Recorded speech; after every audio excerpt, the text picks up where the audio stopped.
Hello everyone. Today I'm going to do my July wrap-up. So the books I read in July. I was on a little bit of a reading slump. I didn't read as much as I thought I would or I wanted to. I read about 7 books, but most of them were audiobooks. But I got some good ones. But yeah, so it's not as much as I wanted to, but still about 7. So here are the books. So the first couple are the ones I did on audio. So the first one is Jane of Austen by Hilary Manton Lodge. And you probably heard me mention this book before. I love Jane Austen, and I love retellings of Jane Austen if they're good. And this one I really, really enjoyed. I'd definitely give this one at least a 4.5 stars. This is a retelling of Sense and Sensibility, but told through the perspective of the Marianne character and through the perspective of the Colonel Brandon character. And the funny thing was, since I love Jane Austen, but Sense and Sensibility is not my favorite of her books. And I actually like the sister Eleanor better than Marianne, but in this book I liked Marianne better than the Eleanor character. So it's a modern story about 2 sisters, and they set up a sweet tea shop in Texas, and it stays fairly accurate to the book, and I just really, really enjoyed it. So Jane of Austen, Hilary Manton Lodge. So if you like Jane Austen retellings, this is a good one. The next one I listened to was, I'm going through most of the Jennifer E. Smith's books, and this is Hello, Goodbye, and Everything in Between by Jennifer E. Smith. This is a contemporary, just romancy book about a girl named Claire and a boy named Aiden, and they've been dating through high school, but now they're going off to colleges, and they have to decide if they want to stay together or break up before they go to college. So it's kind of them like reminiscing about their just their relationship, and it's really cute. I wasn't sure how the book was going to end, but I liked how it ended. So, yeah, it's 3.5 stars. It's one that you can just, a contemporary quick read, that you don't have to think much about. But yeah, this one is a fun one. Hello, Goodbye, and Everything in Between. Another one that you don't really have to think a lot about was Sarah Wilson's The Ugly Stepsister Strikes Back. This is another one, just don't have to think about it a lot. Contemporary, it's like a Cinderella retelling, but through the ugly stepsister's perspective. And so Cinderella, of course, is dating the top guy on campus, and the sister kind of has a crush on him, and just what happens in there. The one thing I did like about this story is how the stepsister and Cinderella are actually really, really, really good friends. So that was kind of just refreshing instead of like the evil stepsister. So yeah, just if you wanted a fairy tale retelling, this one was a kind of a fun, mindless one. So, The Ugly Stepsister Strikes Back. Another one that I did kind of half on audio, half on reading was Bright Burns the Night by Sarah Larsson.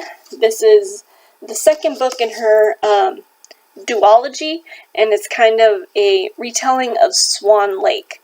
So this takes place about 10 years after the first book, and what happens to Lorcan and Evelyn as they try to unite their kingdoms.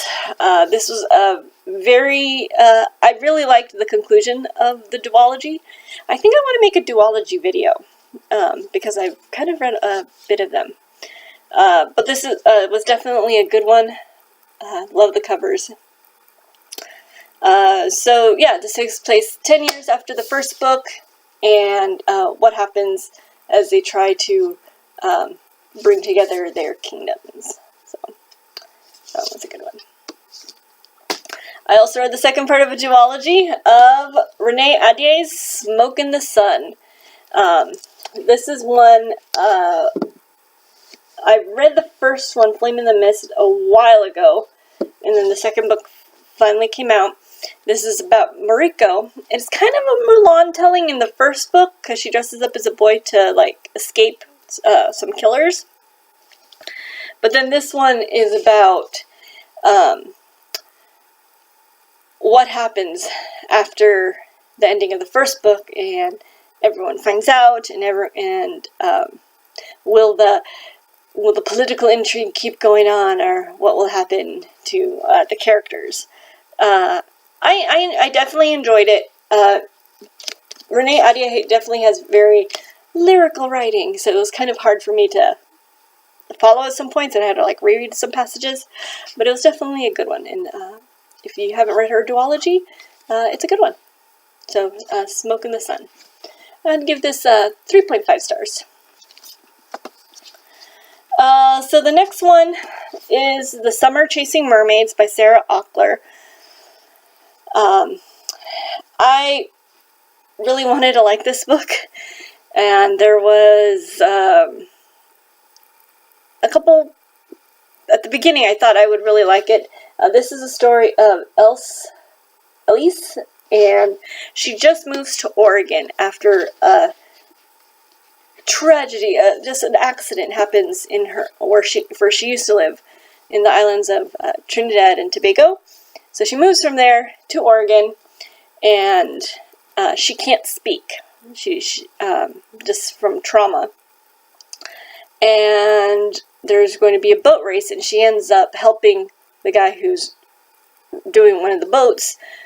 And of course they fall for each other, and his little brother thinks that she's a mermaid because she can't speak. So all that part was really cute. It's definitely not for the younger audiences. There was a couple of parts that were a little too graphic, where they're getting to know each other. So it came out of the blue, so I didn't really like that. And the writing is very, very, very, very, very, almost like poetry, and that kind of stumped me too, because I don't really like poetry. But if you like that sort of writing, you may like the writing in this book. He makes a comment about the way because she can't speak, so she writes notes, and he makes a comment of, oh, you speak very lyrically, you speak like, your words are like poetry, and I'm like, oh, and that's kind of how the authors speak, or the author's writing. So there was a kind of a tie-in there, but yeah, so Summer of Chasing Mermaids, I would give this maybe a 2.5 or 3 stars, since, yeah. And the last book I read was Fatal Throne, The Wives of Henry VIII. This is a kind of a companion book, or a book where several YA authors came, and each wrote about each of the wives of Henry VIII. Jennifer Donnelly wrote about Anne of Cleves, and I really wanted to read that part. This was a very good book. It was fairly historically accurate. They took out, because each wife only gets like a little bit, and I read a lot about the wives of Henry VIII. I know they like took out a lot of historical stuff from it, but the parts that they did have were fairly accurate. And it was, I really enjoyed this book. Again, not for the younger audiences. There's a couple scenes of, if you know Henry VIII and his wives, you may want to skip over them. Little too much information. But I think the writings that I really enjoyed were the ones for Anne of Cleves, Catherine of Aragon, and Anne Boleyn. I think those were the ones that I enjoyed the best. So, yeah, so Fatal Throne, The Wives of Henry VIII. So those were the books that I read in July. Hopefully I will read a little bit more in August. But yeah, there are the books. Hope you enjoyed this video. Like and subscribe, and I will talk to you guys later. Thanks. Bye.